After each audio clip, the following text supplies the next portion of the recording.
बिस्मिल्लाहिर्रहमानिर्रहीम। अस्सलाम वालेकुम। वालेकुम सलाम।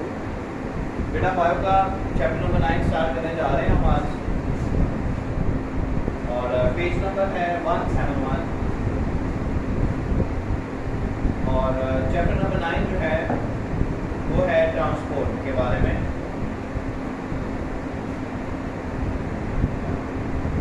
ट्रांसपोर्ट नकलो हमल उर्दू में अगर हम इसको ट्रांसलेट करें। अब ये जो ट्रांसपोर्ट है इसका थोड़ा सा इंट्रोडक्शन है। अब ये जो ट्रांसपोर्टेशन है उसमें हम ये देखेंगे कि किस चीज़ की ट्रांसपोर्टेशन की बात करनी है हमने।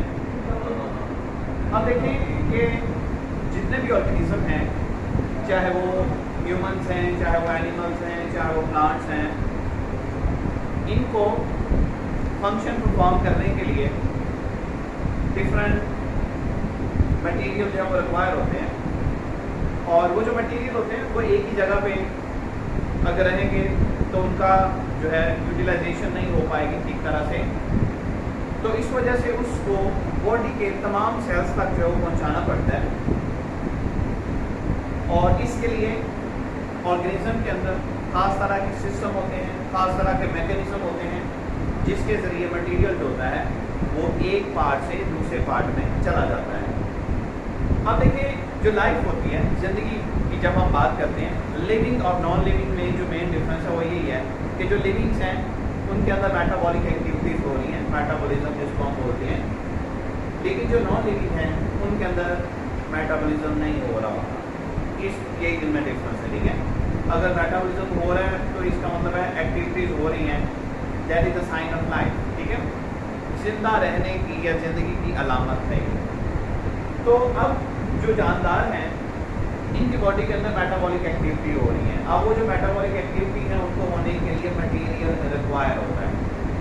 अब वो जो मटेरियल होता है वो सेल्स तक जाता है, और जो यूनिसेलुलर होते हैं उनमें चूँकि सेल्स एक दूसरे के बहुत करीब होते हैं तो उनमें सिंपल मैकेनिज्म होता है मटेरियल की ट्रांसपोर्टेशन का। और जो यूनिसेलुलर हैं या सिंपल मल्टी सेलुलर होते हैं उनमें डिफ्यूजन के ज़रिए जो मटेरियल होता है वो cell to cell, one part to other part जो है वो मूव कर जाता है। लेकिन जो मल्टी सेलुलर होते हैं उनमें ऐसा नहीं होता। मल्टी सेलुलर जो होते हैं उनमें चूँकि सेल्स मिलके टिश्यूज़, फिर ऑर्गन सिस्टम, तो ये डिफरेंट पार्ट्स हैं, डिफरेंट टिश्यूज़ हैं, डिफरेंट सेल्स हैं, तो इन तमाम तक ट्रांसपोर्टेशन के लिए खास तरह का मैकेनिज्म होता है। इसी तरह जो प्लांट होते हैं, प्लांट के भी डिफरेंट पार्ट हैं, रूट हैं, स्टेम है, ब्रांचेस हैं, लीव हैं, फ्लावर्स हैं, तो इन तमाम पार्ट्स तक जो मटेरियल की ट्रांसपोर्टेशन का होना बहुत ज़रूरी है। तो उनमें भी एक खास तरह का मैकेनिज्म है, खास तरह की उनके अंदर टिश्यूज़ होती हैं जिनको हम वेस्कुलर टिश्यूज़ बोलते हैं। अब ये जो वेस्कुलर टिश्यूज़ होती हैं ये दो तरह की हैं, एक को हम बोलते हैं जाइलम टिश्यूज़ और एक को हम बोलते हैं फ्लोएम टिश्यूज़। जाइलम टिश्यूज़ जो होते हैं that are specifically built to move water, ठीक है, यानी कि जो जाइलम टिश्यूज़ होती हैं ये पानी की मूवमेंट करवाती हैं, और इसके दूसरी तरफ जो है फ्लोएम टिश्यूज़ होती हैं जो फूड की ट्रांसपोर्टेशन करवाती हैं।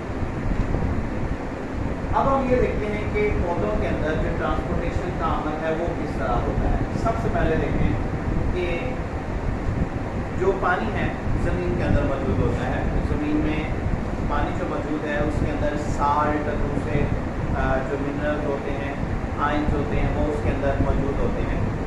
अब पौधे की जो जड़ें होती हैं उनके ऊपर रूट हेयर्स होते हैं, वो रूट हेयर्स जो होते हैं वो क्या करते हैं, पानी को अब्जॉर्ब करते हैं, साल्ट भी उसके अंदर मौजूद होता है उसको भी अब्जॉर्ब करते हैं, फिर वो रूट के अंदर चला जाता है। अब जो रूट है उसके अंदर जाइलम टिश्यूज़ है। अब वो जो जाइलम टिश्यूज़ है वो पूरी रूट में है, रूट से ही फिर आगे वो स्टेम में चली जाती है, स्टेम से ब्रांचेस में चली जाती है, और वहाँ से फिर वो प्लांट का जो लीफ होता है वहाँ तक चला जाता है, और इस तरह फिर क्या होता है वहाँ पे पानी को यूटिलाइज किया जाता है। अब पानी जो होता है ये बहुत ज़रूरी है। क्यों ज़रूरी है? एक तो उन्होंने बताया ये फोटोसिंथेसिस के लिए ज़रूरी है, ठीक है। जब हमने फोटोसिंथेसिस का अमल पढ़ा था उसमें हमने देखा था कि जो पानी है use as a raw material, पानी जो है इसको काम मटीरियल के तौर पर, माल के तौर पर इस्तेमाल किया जाता है। और रॉ मटीरियल के बारे में मैंने आपको बताया था कि ऐसा मटीरियल होता है जो किसी प्रोडक्ट को बनाने में इस्तेमाल होता है।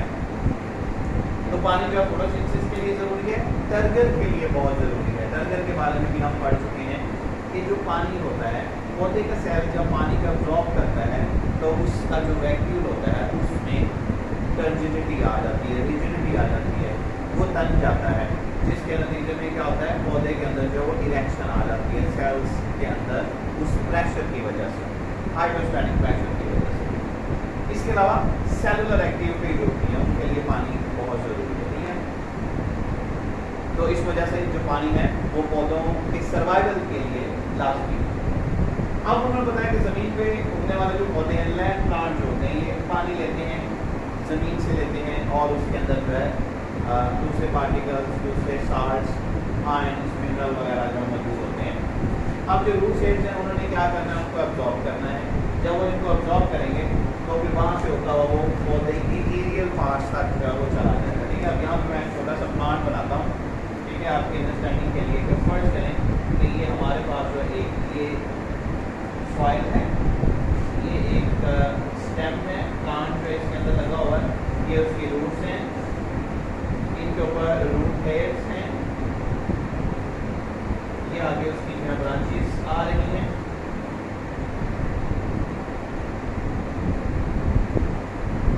और यहाँ पे मैं एक लीफ बना देता हूँ।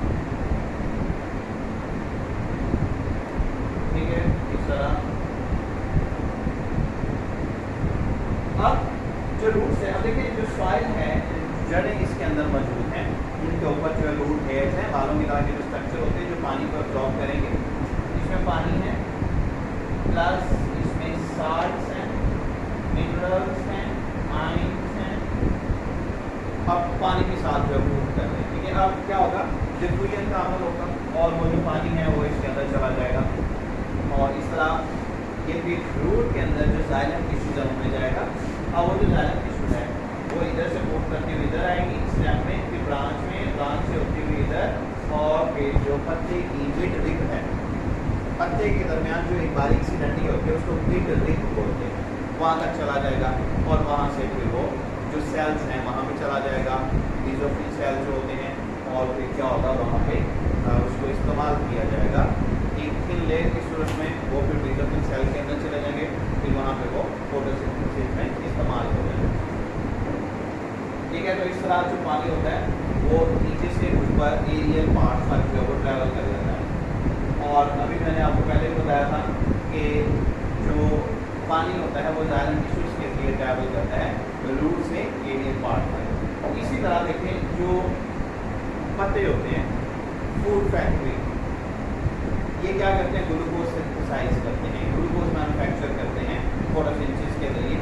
अब वो जो ग्लूकोज है वो फूड है प्लांट के लिए। अब पौधे क्या करेंगे, अब देखो बन तो वो पत्ते के अंदर रहा है, लीफ के अंदर बन रहा है, लेकिन अब वो जो फूड है उसको पौधे के जो दूसरे पार्ट्स हैं उनकी भी ज़रूरत, उनको भी उस फूड की ज़रूरत है। तो फिर वो जो फूड है वो लीफ से पौधे के जो नीचे वाले हिस्से हैं वहाँ तक भी आता है। अब वहाँ पे कैसे आता है, उसके लिए भी खास तरह की टिश्यूज होती हैं जिनको फ्लोएम टिश्यूज बोला जाता है। ठीक है, अब ये जो जाइलम टिश्यूज है और ये जो फ्लोएम टिश्यूज है ये वेस्कुलर टिश्यूज कहलाती हैं। ठीक है, जो कि मटीरियल की ट्रांसपोर्टेशन करवाती है। तो what is the difference between xylem tissues and phloem tissues? Short question के तौर पे आपने इसको याद रखना है और आपको पता होना चाहिए कि इनमें क्या फर्क है। अच्छा जी, अब हम नेक्स्ट देखते हैं कि जो प्लांट होते हैं ये पानी और आयन कैसे ऊपर की तरफ लेके जाते हैं। ठीक है, इसका पहले भी मैंने आपको थोड़ा सा बता दिया है। अब पहले तो हम बात करेंगे रूट की। जड़ की जो है, रूट जो है ये बहुत सारे फंक्शन परफॉर्म करती है। उनमें से सबसे अहम फंक्शन तो एक ये है कि इसने ज़मीन के अंदर प्लांट को एंकर करके रखना है, फिक्स करके रखना है। अगर आपने कोई छोटा सा पौधा अगर लगा हो, अगर आप उसको उखाड़ें जड़ से, तो आप देखेंगे कि मिट्टी भी उसके साथ आ जाती है। इसका मतलब है कि वो उसकी जो रूट्स होती हैं वो ब्रांचेस की सूरत में इर्द गिर्द जो है वो मौजूद होती हैं, फैली होती हैं, और उन्होंने पौधे को ज़मीन के अंदर जकड़ के रखा होता है।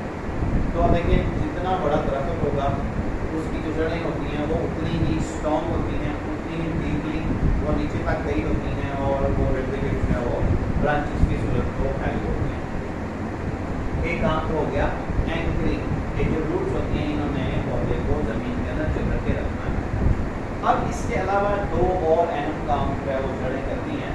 एक जो हम पहले भी पढ़ चुके हैं कि इसमें पानी और साल्ट को एब्जॉर्ब करवाना है, और इसके अलावा ये कंडक्शन करवाती है मटीरियल्स की। ठीक है, जिस तरह अभी हमने पढ़ा कि जो जाइलम टिश्यूज होती हैं वो इसके अंदर मौजूद हैं, और वो थ्रू आउट रूट से होती हुई स्टेम में जाती हैं, ब्रांचेज में जाती हैं, और फिर ऊपर एरियल पार्ट्स तक जो वो चली जाती हैं। अब इसके अगर हम स्ट्रक्चर के हवाले से बात करें, ठीक है, तो उसमें डिफरेंट तरह की सेल्स की लेयर्स होती हैं, कनेक्टिंग टिश्यू जो होती हैं। अब देखें जो रूट है, फर्स्ट करेंगे हमारे पास एक रूट है, अगर हम इसको इस तरह काटें, जड़ है, इसको हम अगर ऐसे काटें और इस तरह देखें तो इसके सेंटर में हमें रॉड शेप सेल्स नजर आएंगे ग्रुप की सूरत में। तो उनको वो कंडक्टिंग टिश्यूज होती हैं जो कि जड़ की थ्रू आउट लेंथ के अंदर मौजूद होती है। ठीक है, अब देखिए जिस तरह ये मार्कर है ना, बोर्ड मार्कर है, इसके अंदर जो है इनके लिए अलग से जो है उन्होंने एक हिस्सा बनाया हुआ है, ठीक है, फिलिंग वाला, तो वो थ्रू आउट इसके अंदर मौजूद है। अब इसी तरह जो जड़ होती है उसके अंदर भी इसी तरह जाइलम टिश्यू जो है वो मौजूद है। अच्छा, अब अगर हम फर्ज करें कि ये हमारे पास रूट है, हमने इसको इस तरह काट दिया है, तो इसके सेंटर में हमें ग्रुप की सूरत में इस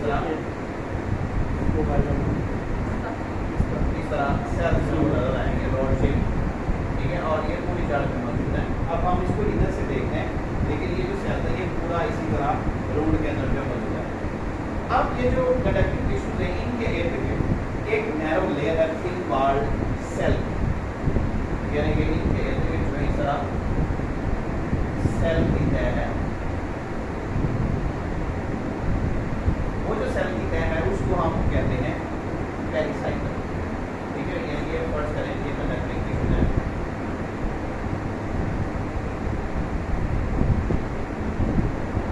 और इसके इर्द गिर्द जो सेल की तह है इसको हमने बोला पेरिसाइकल। ये पेरिसाइकल। अब ये जो पेरिसाइकल है इसके इर्द गिर्द सिंगल लेयर है सेल की जो इसके इर्द गिर्द मौजूद है, उसको हम बोलेंगे एंडोडर्मिस। ठीक है, इस तरह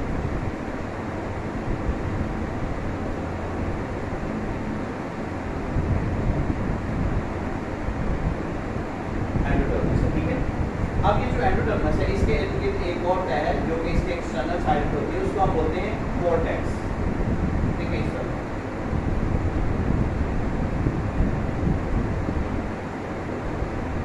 ये जो है ये कोर्टेक्स। अब ये जो कोर्टेक्स है इसके इर्द गिर्द एक और सेल की लेयर है जिसको हम एपिडर्मिस बोलते हैं।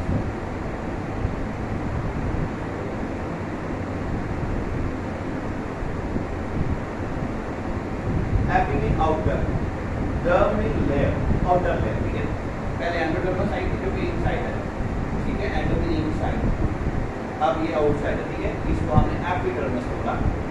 AP mean outer, डर्म mean layer. अब ये इस तरह स्ट्रक्चर है सब में, ठीक है, जो रूट होती है। अब देखें अभी हमने रूट हेड्स की बात की थी, जो रूट हेड्स होते हैं वो एपिडर्मिस के बाहर होते हैं, इस तरह।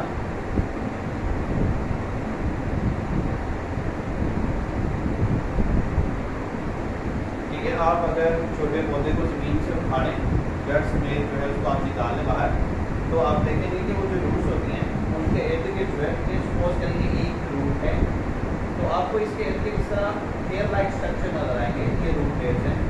असल में जो रूट हेयर्स होते हैं ये एपिडर्मिस की एक्सटेंशंस होते हैं, यानी कि एपिडर्मिस के बड़े हुए हिस्से होते हैं। ठीक है, अब रूट हेयर्स जितने ज़्यादा होंगे सरफेस एरिया उतना ही ज़्यादा अवेलेबल होगा और पानी की अब्जॉर्प्शन भी उतनी ही ज़्यादा होगी। ठीक है, ये इसका फंक्शन। अब सरफेस एरिया की बात हो गई है, पानी के अब्जॉर्प्शन की बात होती है। अब ये जो रूट हेड होती है, अब देखिए ये जो ज़मीन होती है सॉइल पार्टिकल्स होते हैं, ज़मीन के जो सॉइल है, मट्टी है, उसके छोटे छोटे पार्टिकल्स होते हैं। अब छोटे छोटे पार्टिकल्स के दरम्यान में स्पेस होती है, तो ये जो रूट हेड होते हैं ये उन स्पेस के अंदर जो है और इससे होता क्या है, एक तो एंकरिंग करने में मदद मिलती है और दूसरा एब्जॉर्प्शन जो है वो फिर अच्छे तरीके से हो जाती है, सरफेस एरिया जो है वो इंक्रीज कर जाता है रूट टेल्स की वजह से। अब उन्होंने बताया था कि पानी जड़ में जाता है ऑस्मोसिस के थ्रू, ठीक है। ऑस्मोसिस की डेफिनेशन हम पहले भी पढ़ चुके हैं, ऑस्मोसिस क्या होता है। और जो साल्ट होते हैं ये डिफ्यूजन के जरिए से मूव करते हैं या फिर एक्टिव ट्रांसपोर्ट के जरिए इन्होंने मूव करना है रूट्स के अंदर। पानी और साल्ट होते हैं ये प्लाज्मोडेस्माटा के जरिए एक सेल से दूसरे सेल में जाते हैं। अब प्लाज्मोडेस्माटा क्या होता है, आपने 4th चैप्टर में भाई भी ये पढ़ा होगा। प्लाज्मोडेस्माटा क्या होता है, देखिए सपोज करिए हमारे पास प्लांट सेल है एक, इसी तरह हमारे पास ये दूसरा प्लांट सेल है, ठीक है। प्लांट सेल जो आपस में, ठीक है, ये जुड़े हुए हैं। अब जो दो सेल्स हैं इनके दरमियान में एक सुराख होता है, वो जो सुराख होता है उसको हम प्लाज्मोडेस्माटा का नाम देते हैं, ठीक है, प्लाज्मोडेस्माटा। अब प्लाज्मोडेस्माटा के जरिए क्या होता है, इधर का मटेरियल इधर मूव कर जाता है, इधर का इधर आ जाता है, इधर से इधर और इधर, यानी कि मटेरियल्स की ट्रांसपोर्टेशन के लिए एक तरह का इनका कनेक्शन होता है जिसके जरिए material cell to cell move कर